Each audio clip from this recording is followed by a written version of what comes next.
Today we are going to talk about creativity, and most importantly, how you can keep and maintain it, especially now with all this pandemic going on and working from home.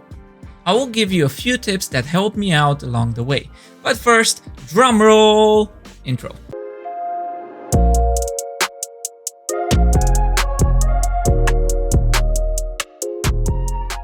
I'm going to share with you 6 tips on how to stay creative. These tips help me out a great deal, especially because I need to be creative on a daily basis. Besides all the new design ideas that I need to generate for clients, I also need to think about solutions on all problems that pop up on a daily basis. Either a technology problem, a design one, or something that is happening with my business. You see, creativity doesn't help you only with the design challenges, but also with your day-to-day problems.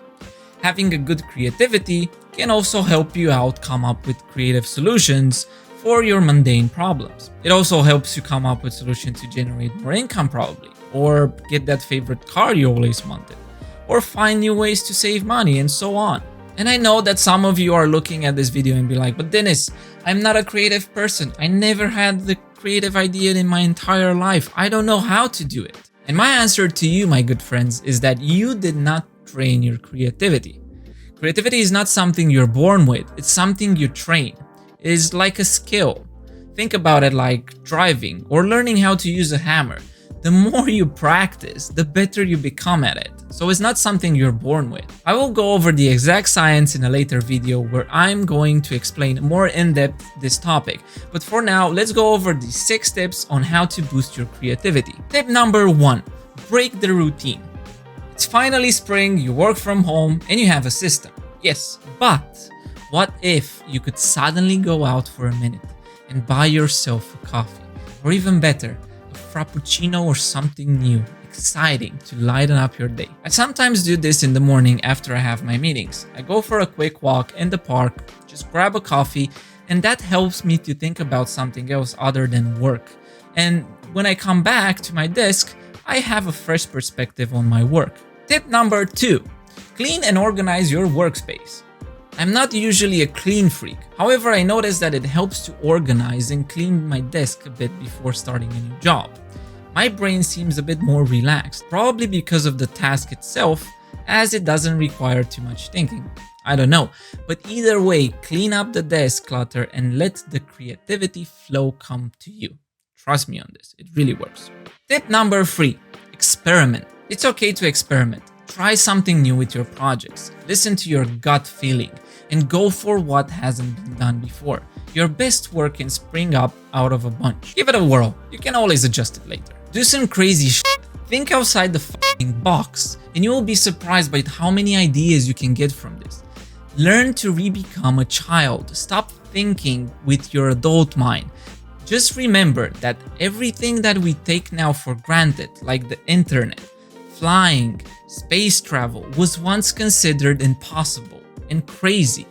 Please don't be that person who tells people to be realistic. Realism is the worst limitation you can set yourself.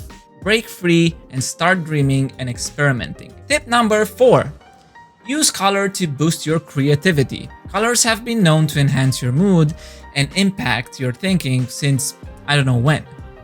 My advice is to go for the color green when you want to be more creative and the color yellow when you want to enhance your mood overall, which also helps your creativity, by the way. If you have like a Philips hue or some LED strips, it doesn't really matter. Switch up that baby green and let the magic happen. You'll be amazed on how well your body will react to different color lights. And in case you didn't get the subtle hint, yes, I'm using green right now. Okay, tip number 5, meditate. Again, I don't often do this, but that once a month helps me to relax and decompress. And also, if I focus on telling myself something like, Dennis, find creative ideas. These words somehow reach my subconscious mind and then boom, just joking guys, nothing really happens. But try it, it can really help. You can find a YouTube video that teaches you how to do it for free, or you could use something like Calmly or Headspace and use it. Whatever works for you, it's fine. And finally, my last tip is to be creative when you brainstorm. Sticky notes, colors, anything is allowed in this game. Whether you want to resolve a problem or think of an idea, try to be super unconventional in portraying your solution. On paper, on glass, or on whatever you want to use. Just try to change the usual workflow. What I personally use are colored sticky notes. That's my personal jam and I love it. I stick those things everywhere. Windows, laptops, ceilings, phone, pets, you name it. Anything that I can stick that sticky note to, I will stick it. How did I manage to get this one? Talking about my sticky notes addiction. Eh? So to sum everything up, let's go over the 6 steps one more time. Number 1, break your routine. Number 2, clean and organize your workspace. 3, experiment and try new things.